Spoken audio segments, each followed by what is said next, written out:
Ladies and gentlemen, thank you for listening. Thank you for downloading. And thank you for subscribing to this edition of the 12 Kyle Podcast. I am your boy 12. Man, check this out.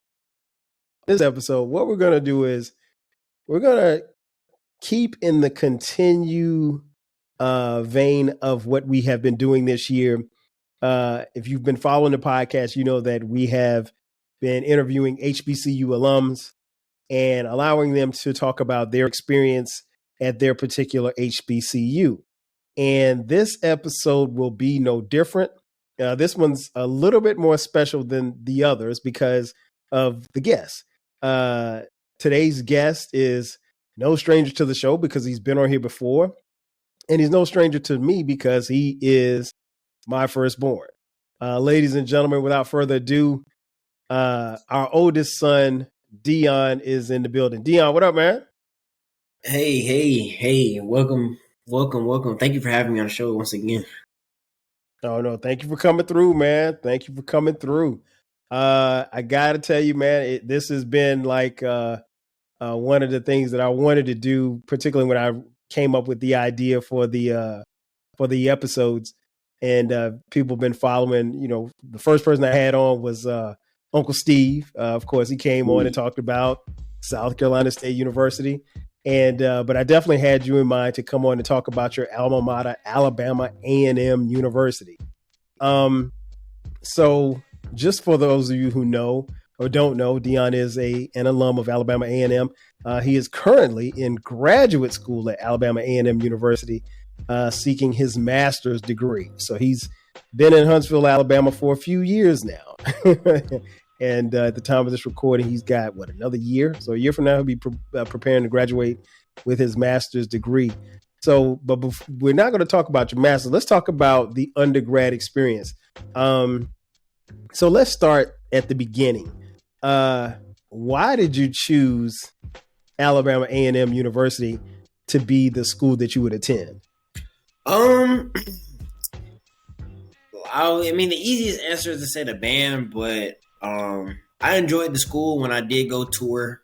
It was interesting. I loved the campus. It was great scenery. It looked like it was being, I won't say built, but it felt like home. It felt like something I could grow into being, somewhere I could make connections, and I felt like I could thrive there. And I say that's what motivated me the most to go. Of course, band kind of carried the rest, and but I say band was probably the main reason why I went.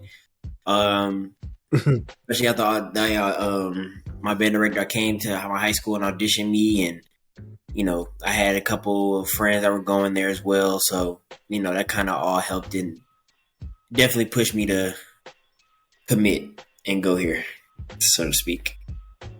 What was interesting was your process was totally different from anything I had ever seen, really, because you, correct me if I'm wrong, you applied at 6 different HBCUs and you got in all 6. Do you remember the 6 that you applied? Or was it 5? I can't remember. I applied to A&M. I applied to South Carolina State. I applied to Howard. I applied to was one Tuskegee? I didn't apply to Tuskegee. I applied to TSU. TSU, Tennessee State. I applied to it was one HBCU here. It was, I want to say it was Savannah State. Did you? Okay, I don't remember. Was it Alcorn State? It was one of those other SWAC schools. I can't remember. It wasn't another SWAC school. It wasn't FAM. It wasn't. Nah. It wasn't Alcorn for sure. It was one of those schools, but nonetheless, so you applied to those schools, and what was interesting was, let me just kind of paint the picture for your process as far as your selection, which was it was very interesting to us. So I'll never forget it. Your mom and I, we had planned to visit 2 schools. We were looking to visit Alabama A&M, which is in Huntsville, Alabama, and then we were going to leave there and go to Tennessee State, which is in Nashville.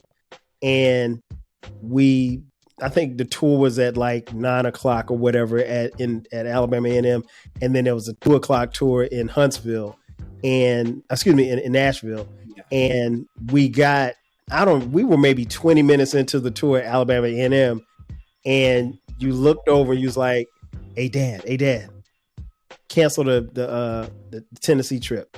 And I was like, what you mean? I was like, we're gonna, when we finish here, we're gonna get something to eat. We're gonna get on the road, because it was only like an hour and a half up the road. Yeah. And you was like, nah, we don't need to go. And I was like, what do you mean? He was like, I'm going here. And I looked at you and I looked at Sharice and I was like, are you serious? You was like, yeah, this is where I'm going to school. So what made you stop in the middle of the tour and say, hey, I don't need to see any other schools. This is where I'm going? I said it's just like, it's easy to say that like God was like, yes, but it just felt like it felt like I belonged here. Like something told me that like my life, this is where my life needs to go. Definitely, cause I mean, I only toured Howard. I didn't tour anywhere else. And I mean, Howard, it felt good too. I would be lying if I said it didn't feel like home. I mean, of course, I've been to South Carolina State several times, so and that was option number one. But it just felt like that's where I needed to go. And I think while I was there, that was it. And I think up until that point, South Carolina State still hadn't accepted me. Mm-hmm. So, and I already told myself that I wanted to know where I was going before Christmas. And I think we went to tour A&M in like November. No, it was January. It was like the first or second week of January. Yeah. Okay. Yeah. So you wanted to know before the end of January, like where you still with all of the schools. Yeah. And even up until I felt like when by that time, State hadn't accepted me, I kind of was like, yeah, I'm not, I don't see it because I don't have time to wait. Mm-hmm. And, I don't tell a lot of people this, but I wouldn't say I was crushed, but it bothered me when State did accept me, because it was probably maybe a couple weeks before graduation. And I was like, dang, like I applied to them first. I applied to them over the summer. So it kind of was like, dang, they took the whole school year for them to accept me. It doesn't hurt. It doesn't bother me as much as it used to. But I used to be like, dang, like, but it's okay. It all worked out. It all worked out. So that's why it worked out. I was happy that I did make that decision, because it was a good one for sure. Oh, no doubt. And one of the things, and I want to share with everybody that people don't know, or maybe you probably do know if you listen long enough. My wife and I, we met at South Carolina State University. So for our oldest child to be even considering South Carolina State was, a blessing to us. It wasn't something that we made a conscious decision that we weren't going to push our university on any of our children. We wanted to make the option available. Deion sought to, possibly attend South Carolina State University for whatever reason. And I still haven't gotten a clear answer as to what was the process or the holdup, but somebody dropped the ball and it's okay. I'm not tripping, because he got into school and he went to where he wanted to go and where he needed to go, actually. And, but I'll be honest, we talked about it, and there were we had some fellow alums who were like, wow, your kid's at Alabama A&M. And I was like, yeah, because our alma mater didn't took too long to accept him. But I mean, you ended up going to where you needed to go. So that's all that mattered. So in that process, you mentioned playing in the band. So going to Alabama A&M and playing in the band, the marching maroon and white. What did that mean to you? Because just to give a background, you didn't pick up the trombone until what, the 11th grade, 10th grade? I played it in sixth grade. I learned the instrument in sixth grade. Then I completely dropped it. Mm-hmm. Then I picked it back up, and I had the band class in ninth grade, and I picked it up again. Then I dropped it altogether. Then summer going into the 11th grade, I had a really close friend. He was a drum major, and I was at his house before like they had a summer practice, and he was just like, "Why not do the band?" He was like, "Why not get in band?" Like what? And I'm like, he was like, "Just come on!" Like, and in my head, I'm just like, yeah, because I mean, he was really pushing me to go, and I'm like, okay, and I went following him to practice, and it was an interesting first day of practice, to say the least. But yeah, so it was just crazy how like I picked up the instrument again. Like I picked up the instrument again, and like it literally. Of course, I had to kind of learn. Like I had to kind of reestablish what I already knew. Plus, Right. like I had to kind of match everybody who was like in my section because I'm in 11th grade and everybody has pretty much been playing the horn for a couple years. So Right. just trying to really catch up and stuff. So that summer, like really tapping in with that instrument was a lot because I felt like there was a significant gap between me and probably the worst player that we had. So I needed to kind of get right. So of course, because I definitely was not prepared at all. It's crazy how it just happened and went on from there. Well, to be honest, I don't know that it necessarily just happened because here's the thing. You had to have some level of talent to go from playing an instrument in the sixth grade, putting it down for a few years, picking it back up seriously in the 11th grade. And you basically got the 11th grade in your senior year to hone in and get good on this instrument for a college, a black college at that, to offer you a scholarship on a band scholarship. That's saying a lot because even if you equate it to sports, you're not going to play football in the sixth grade, stop playing football, become a junior and then pick football back up again and earn a Division I scholarship. That just, it doesn't, could it happen? Yeah. But you got to have talent. So, I think that speaks volumes to your learning process and being able to grasp it all. Do you remember some of your first impressions? Because I distinctly remember us taking you off to college and dropping you off, and with Deion being our oldest of 4 children, he's got 2 younger brothers and a younger sister she's the youngest. One setting the example, he was the first, of my mom's grandkids and really the first in the family of his generation of children to be going off to school. What were your first impressions of the first couple of days on your own at Alabama A&M? No mom, no dad, no supervision, no nothing.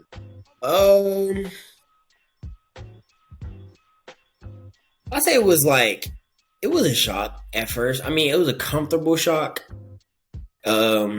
Luckily I had some fellow freshmen in the band with my freshman siblings in the band, who were in the same position. I mean, you would know, but up to that point, I wasn't away from you all because that long, that consistently with the intention of not coming back. Right. So I think it didn't really hit me until, after that first practice ended and I came into the room and I saw my stuff in my room and I'm just like, dang, I'm really here. I can't go home tomorrow. They're not coming back to get me. Nope. In my head, it was at least I wasn't gonna see y'all for at least a month. So I knew I had to make it on my own for a month, but I was very blessed to have have my fellow freshman siblings there with me. They made it a bit more comfortable. Some were more comfortable being on their own than others. Some that I'm cool with to this very day. They definitely got me through it. Now it was hard-ish. I wouldn't say it was too difficult. But for the most part, I adjusted. I learned fast that mommy and daddy, they weren't gonna be there, so I needed to be able to handle some things on my own. So exactly, it wasn't too bad. I've heard other stories about other people, and they be going through it, but it didn't happen as bad for me. So I was thankful for that. Well, I mean, to be honest, that's what we tried to do. We tried to make sure that we prepared you for that moment where you were going to be okay on your own. So you mentioned the band several times, man. I got to ask you, Alabama A&M is one of the best bands in HBCU, one of the best HBCU bands, historically Black colleges and university. It's part of the SWAC conference, Southwestern Athletic Conference, where you got a lot of powerhouse bands. What was it like that first performance? You're out there on the field, you got your trombone, you've had endless amount of hours of practice, but now it's showtime. Were there any nerves? What would take me through those moments of the first moments being on the field in front of a couple, 20,000 fans? Wow, I never actually thought about that. I wasn't nervous. I'll say that. I wasn't nervous at all. My section leader and all of the upperclassmen in my section prepared.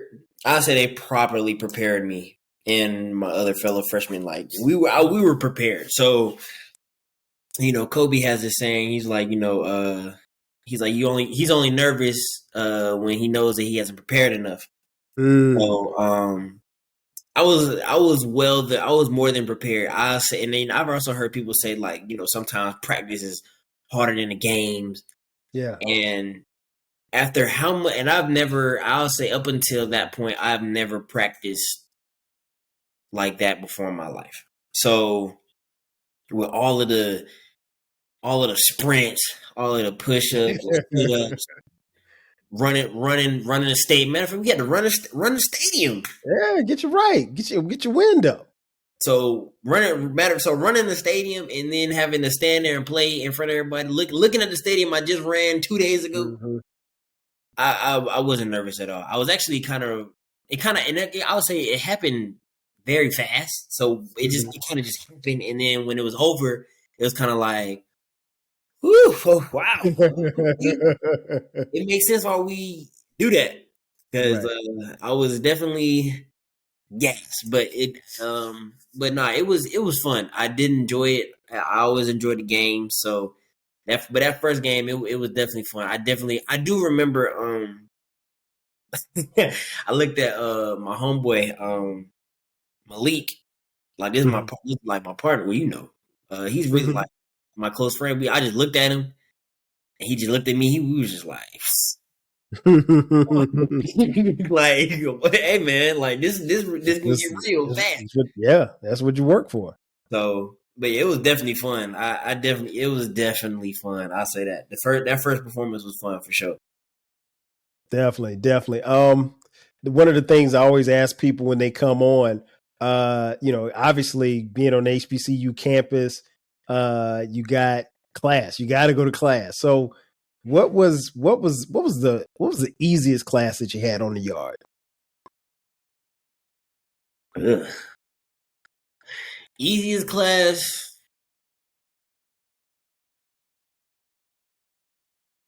You had to have some. Freshman orientation was the easiest class. Okay. It was the easy. Now, granted, we it was the easiest class. We didn't make it as easy. Mm-hmm. Especially when they put all of most of the freshmen in band. They put us all in the same class. Oh wow! So was that by design? First semester, no. Second semester, because it was two. You had to take it first and second semester. So first semester it wasn't. Second semester it was, and it was. I wouldn't say it was bad, but Malik, me and Malik in the same class. It was fun. I mean, I don't tell people this often, but we actually got kicked out of class one time. What'd you get kicked out of class for, bro? You're not in high school. You ain't in class. You shouldn't be getting kicked out of no college class, bro. We was in there cracking jokes, and class was laughing, and then professor was like, she was like, y'all still back there cracking jokes? She was like, Mr. Cheney, you got one more time to laugh, and you will have to leave my classroom. And he said, yes, ma'am. He was like, yes, ma'am. I won't laugh again. And then I think probably like 10 seconds later, I said something. He busted out laughing. He's like, you can leave. And he was like, dang. And then so he went and stood out in the hallway. Probably like 30 seconds later, I started laughing. She was like, Miss Dowling, you can leave too. And the crazy thing is, we had class right before practice. So and we were just standing in the hallway, and our class was it was in the band hall too.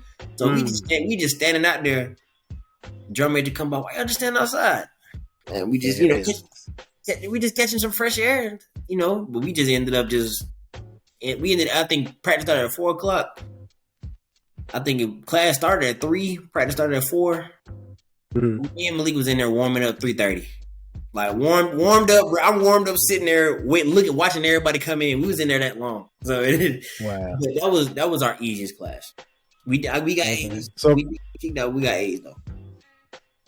So conversely, what was the hardest class? Okay, the hardest class. Like my hardest class, or the class I did the worst. Hardest class. No, because the class you probably did worse is probably the one that you didn't show up for. So I already know the answer to that. So what's the hardest class? Like where you were like, I really got to buckle down because this is no joke. Because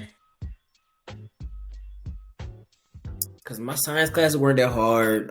Probably world history, only because I don't think the class itself wasn't hard. It was just more so. It was a lot of material. Mm-hmm. It was and it was one of those. It was one of those classes where it was like one professor, and I think it might have been like no less than 40 people in that auditorium. Mm-hmm. So it wasn't really you could just pull up and talk to the professor. Like he might know you, he might not. If you showed up, great. If you didn't show up, you're gonna miss the notes. You're gonna miss the note. And it was really that was a class. I say if you didn't take notes, you was fried because you didn't have to. He told us, he was like, you don't have to get the book. He was like, you can buy the book if you want, but everything. He was like, the book is just a reference for what I'm teaching you. And he was like, everything that you're gonna learn is gonna come off of the PowerPoints. He's like, I take the time to read the book and summarize everything and then provide it in a collegiate. He was like, because the book is a whole bunch of nonsense, but he was like, he had to take what he needed to teach. And I will say, as hard as that class was, it could have definitely been harder. I heard a lot of other people were taking different professors. He made it pretty easy. I was struggling a bit, so I ended up doing the talking to him one time, but other than that, that was probably my toughest class. I had to literally. He was like, y'all need to make sure you read, and that was one class I say that if you didn't read, you were going to fail. Look who showed up. And for those of you watching on YouTube, my wife just popped in, so she's smiling at her baby. Okay, you can move now. Talk to you later, Deion. He said hello, mother. Talk to you later, man. So the thing I want to find out now from you is, I think I know the answer to this, but I'm interested to get your perspective. What a lot of people don't know, particularly a lot of the alumni from South Carolina State University, where I went to school, the president, who was the president from the time he was president for many years there at Alabama A&M, was Dr. Andrew Hugheni. Now, Andrew Hugheni was my academic advisor when I was at South Carolina State. He not only taught me math, but he also was my academic advisor, and he was president at South Carolina State for a few years before going to Alabama A&M. So I know what kind of man he is. I know what kind of leader he is. What was your take on the faculty and staff of the university at Alabama A&M?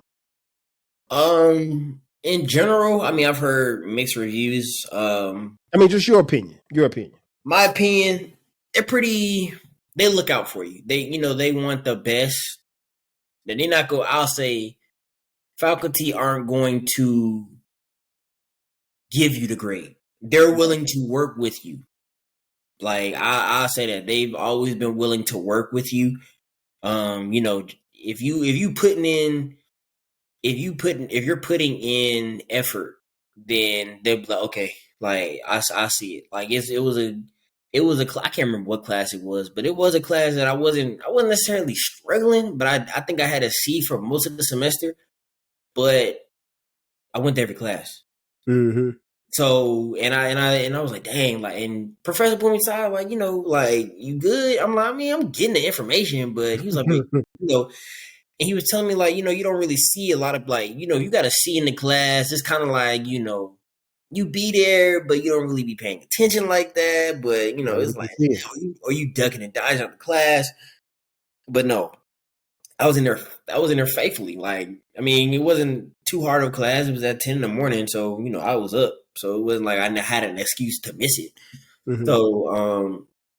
So, I mean, I'll say that I wouldn't say he gave me the grade, but I feel like I got the grade I deserve. It wasn't a C, but yeah, for sure. But they just things like that. They look out. Dr. Houdini himself, I see, like, I mean, of course, he's a president. Everyone, wants him to, like, he was a president. Everyone wanted him to pretty much do a whole bunch, like, but I feel like for the most part, he did a very good job as president, at least while I was here. Mm-hmm. Luckily, I got the chance to meet him. We've had, I wouldn't say several, but we've had a couple of conversations. Further down the line, we had a couple of conversations. I told you this, right? Oh yeah, you did. Yeah. So and that put a smile on my face because, I saw a lot of what Dr. Houdini was able to accomplish at Alabama A&M, and for whatever, which I won't get into, he wasn't able to execute a lot of that at South Carolina State from outside forces that prevented him from doing it. But I felt that much better seeing and knowing that when you arrived on that campus, it was under his leadership. And, when the day that you graduated, that was his last day. And he actually gave the commencement speech. So, I felt good about that and felt good about, you being there. So you are one of the few that I know who not only went to where you're currently in grad school at your alma mater, and you didn't take any time off. I know we had talked about it. Any any regrets? Because some kids need that break. Some kids want to keep going. Any regrets about just still keeping on and not taking a year or two off before starting, your master's? No, I'll say, taking a break just depends on who you are and what you want to, core, like deep down, what you can manage to do. I would say, like, I'm not really a big fan of school. Like, I mean, school is what I have to do to get the job done. Like, to get where I want to go, it's kind of like an obstacle in my way. So it's like, if I got to go through it to get to where I want, then so be it. And it's definitely been able to get me out of stuff. Like, oh yeah, I got school, and they be like, oh man, I'm like, yes. But I don't regret it. I feel like that was the best decision for me, honestly. And people always ask, like, well, how do you do it? Like, how do you do it? I'm like, honestly, I don't know. I've been going to school. I've been going to school. Yes, I was like since I was 5. Right. Or four. Yeah, since I was 4 years old, I've been to school. Yeah. Straight. Like, I haven't taken any break. I graduated December, went back to school in January. I felt like it was best for me. I felt like if I would have taken a semester off or a year off, I wouldn't have wanted to go back. Mm-hmm. And I would have been working a job, or, I would have been in a place where I just felt complacent. I've always known what I wanted to or where I wanted to go. And once they told me that a master's degree was probably the only way I can get it, then I was like, well, I'll sacrifice that. But I never, and it's crazy because I never considered taking a break. No matter how many people was like, well, maybe I never like, in my mind, I was like, nah, we here. So might as well. Right. Don't even try to sit down. And that's interesting because like you and your generation had to go through COVID, having that time where you had to physically leave school and you had to come here back home and be online. And not only you're online, so you're away from your friends, you're away from everything. There's no band, there's no nothing. And now you're back at home with mom and dad and my siblings. And we're all in the house and we're all working, trying to, trying to stay safe at the same time. And that was an adjustment period for all of us. You probably had the biggest adjustment because you were away. Your younger brother Cameron was about to graduate from high school. So he was already here. For you to be away and then having to come home, that was something different. So given the fact, I'm not surprised that you kept going and didn't want to stop. But I think that probably really actually worked in your favor to keep going. Tell me about social life. Huntsville, Alabama is a lot bigger than I thought. But it's not as big as, it's bigger than Orangeburg where I went to school. But what's the social life at Alabama A&M? What was your social life like when you were hanging out? Honestly, like I'll say my undergrad, I didn't really I hung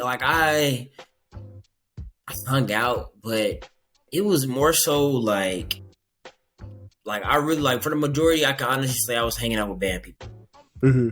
Like if it was a band, not really band functions, but you used to go to a lot of kickbacks. You used to say, "Yeah, Dad, I went to a kickback last night." Kickback and parties, and I'll say band they was throwing them.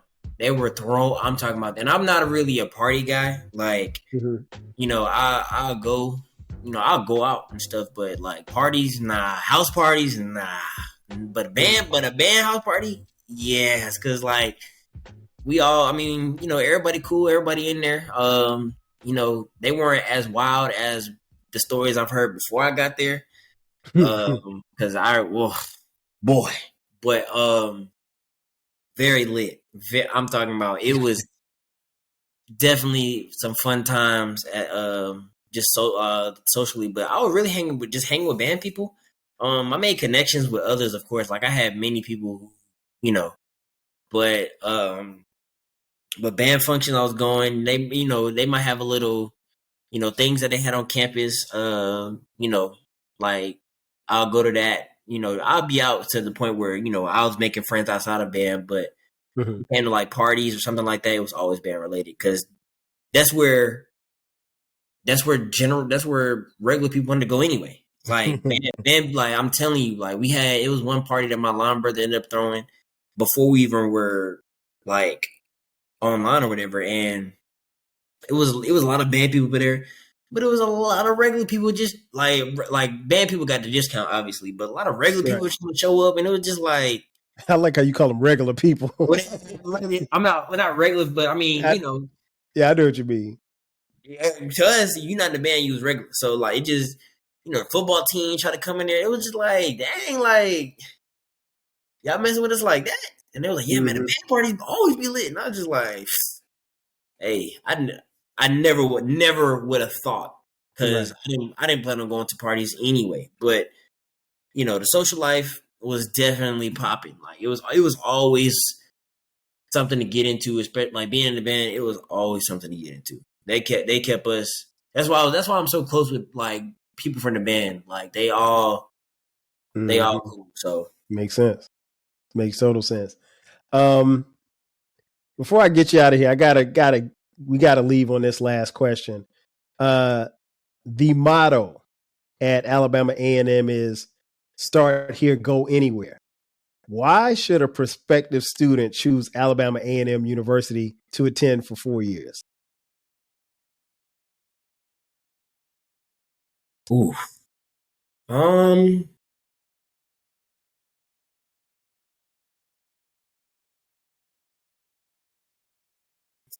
it's different. It's I'll say it's a jack of all trades. It's there's a lot of HBCUs who kind of have people that a lot of the same type of people, I would say. Mm-hmm. Mm-hmm. I'll say A&M, it's a lot of like people who come from everywhere, people come from different backgrounds. A lot of them be country, but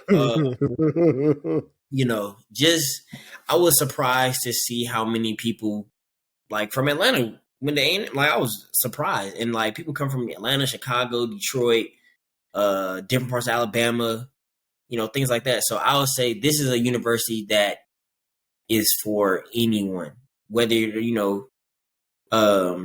black or not. But if you but definitely if you are African American, yes. I say this college, like if you want to come here, this college is for everyone. Like there's some way, shape, or form you're going to meet people and you're gonna fit in your own right. Like I find it very difficult, even for the people who aren't as social. Mm-hmm.